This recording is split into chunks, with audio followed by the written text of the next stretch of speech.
Today we're doing volcano eruption. So let's start. Take the beaker and pour 40 ml of water.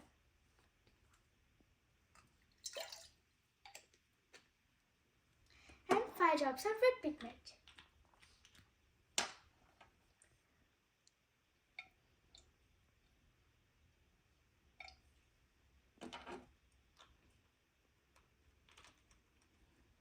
Then mix it well.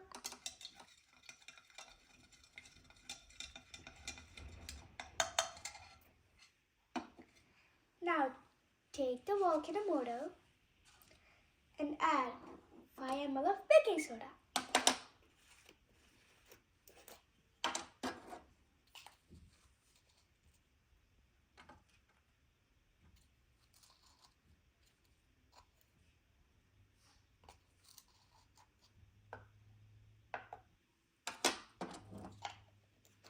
As well as citric acid.